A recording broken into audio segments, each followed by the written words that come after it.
Welcome back Ikram A to ज़ी के मोअज़्ज़ज़ नाज़रीन अस्सलाम वालेकुम। मैं इकरामुल्लाह आपसे मुखातब हूँ। वर्ल्ड वॉर 3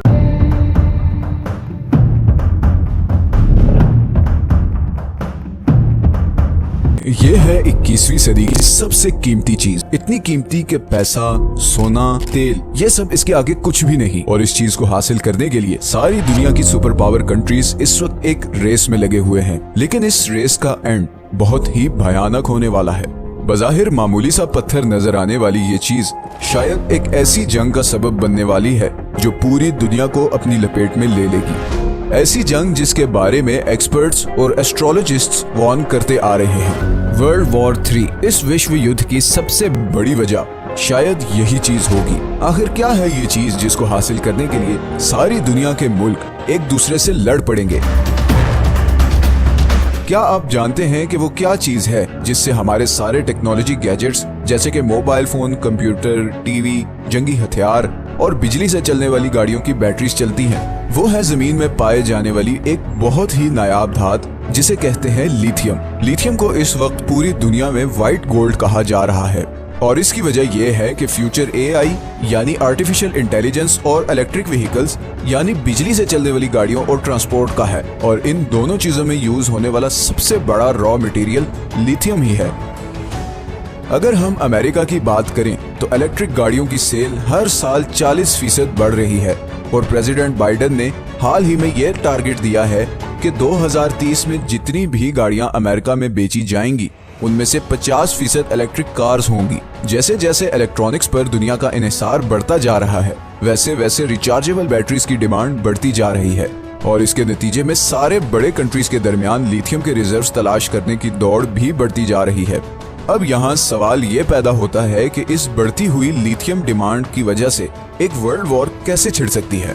ये सवाल हमें लिथियम से जुड़े एक फंडामेंटल मसले की तरफ ले जाता है जिसे हम इंग्लिश में कहते हैं स्कार्सिटी, यानी किसी चीज की शदीद कमी होना। हकीकत में लिथियम कोई बहुत रेयर या नायाब धातु नहीं है और जमीन में कई जगहों पे पाया जाता है, लेकिन असल मसला इसको जमीन से निकालना है जो कि इंतहाई मुश्किल और महंगा काम है। इस वक्त दुनिया में सबसे ज्यादा लिथियम के रिजर्व्स ऑस्ट्रेलिया, चिली और बोलिविया के पास हैं। चौथे नंबर पर चाइना आता है। चाइना दुनिया का 80% लिथियम प्रोड्यूस करता है और इलेक्ट्रिक कार्स की बढ़ती हुई डिमांड को पूरा करने के लिए बहुत एक्टिवली दूसरे कंट्रीज में लिथियम रिजर्व बनाने में मगन है, जिसमें अफ्रीका के बहुत से कंट्रीज भी शामिल हैं। इसी तरह चाइना की नजर अफगानिस्तान के लिथियम रिजर्व्स पर भी है और उनको हासिल करने के लिए वो अफगान तालिबान के साथ ऑलरेडी डायलॉग स्टार्ट कर चुका है। 2030 तक चाइना तकरीबन 100 और लिथियम आयन प्लांट्स लगा चुका होगा, जिसका मतलब ये है कि दुनिया की 85% लिथियम बैटरीज चाइना बना रहा होगा। और इस हिसाब से तो चाइना वाकई में 2030 तक दुनिया की सुपर इकोनॉमी बन चुका होगा। असल सवाल ये है कि क्या अमेरिका, जो कि चाइना का सबसे बड़ा राइवल और मौजूदा दुनिया की सुपर पावर है, इतने आराम से चाइना को वो चीज हासिल करने देगा जिसपे सारी दुनिया का फ्यूचर डिपेंड करता है? इस सवाल के जवाब के लिए हमें जाना पड़ेगा 2001 में। आप में से अक्सर लोगों का ख्याल होगा कि अमेरिका का अफगानिस्तान पे हमले का मकसद शायद तालिबान को खत्म करना था। कुछ लोगों का ये भी ख्याल है कि असल वजह ओपियम हासिल करना था। लेकिन 2010 में अमेरिकन स्टेट डिपार्टमेंट की पब्लिश होने वाली रिपोर्ट कुछ और ही कहती है। इस रिपोर्ट में ये इंकशाफ हुआ है कि अफगानिस्तान में $1 ट्रिलियन के लिथियम रिजर्व्स हैं, जो कि शायद चिली और ऑस्ट्रेलिया के बाद दुनिया में तीसरे सबसे बड़े लिथियम रिजर्व्स हैं। और अमेरिका के अफगानिस्तान में घुसने की असल वजह थी यही लिथियम रिजर्व्स, क्योंकि इस वक्त अमेरिका के पास रिफाइंड लिथियम के सिर्फ 8% रिजर्व्स हैं और इलेक्ट्रिक कार्स की डिमांड को पूरा करने के लिए अमेरिका को लगभग 5 लाख मेट्रिक टन लिथियम की जरूरत है। और दूसरी तरफ ही अमेरिका के अफगानिस्तान से जाने के बाद चाइना ऑलरेडी अफगानिस्तान पे नजरें गाड़ी बैठा है।